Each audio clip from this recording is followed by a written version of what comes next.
মিষ্টি কুমড়া ভাজি করার জন্য চুলায় একটা কড়াই বসিয়ে এর মধ্যে পরিমাণ মতো তেল দিয়ে নিব।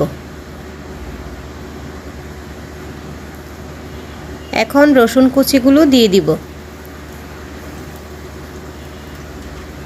দিয়ে একটু লাল করে ভেজে নিব।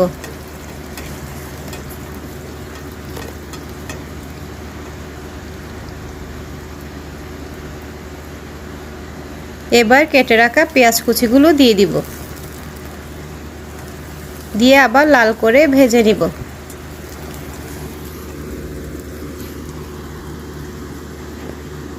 এবার এর মধ্যে কাঁচামরিচ কুচি দিব, দিয়ে ভালো করে নেড়ে নিব। স্বাদ মতো লবণ দিয়ে দিব,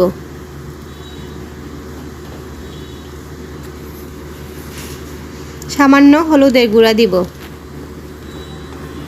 দিয়ে একটু নেড়ে কেটে রাখা মিষ্টি কুমড়াগুলো এর মধ্যে দিয়ে দিব।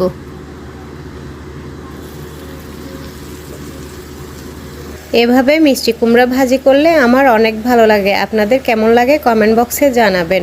আর এটা রুটি পরোটা সবগুলো দিয়ে খাওয়া যায়, খুব মজা লাগে। আচ্ছা, আমি মিষ্টি কুমড়াগুলো ভালো করে নেড়ে নিচ্ছি যাতে নিচে না লেগে যায়। আমি প্রতিদিন আপনাদের মাঝে কোনো না কোনো একটা রেসিপি নিয়ে হাজির হই। আমার এই রেসিপিগুলো আপনাদের কেমন লাগে কমেন্ট বক্সে জানাবেন তো। আর আপনারা কোন ধরনের রেসিপি পছন্দ করেন সেটাও আমাকে জানাতে পারেন। ইনশাল্লাহ আমি আপনাদেরকে সেই রেসিপিগুলো শেয়ার করার জন্য চেষ্টা করব। এবার আমি মিষ্টি কুমড়াগুলো ঢেকে রান্না করে নিব। আসলে আমি তো আর আপনাদের মতো এত ভালো রান্না করতে পারি না। যা রান্না করি ইউটিউব থেকে দেখে দেখে শিখেছি, আর নিজের অভিজ্ঞতায় চেষ্টা করি আর কি আপনাদের মাঝে একটু শেয়ার করার জন্য।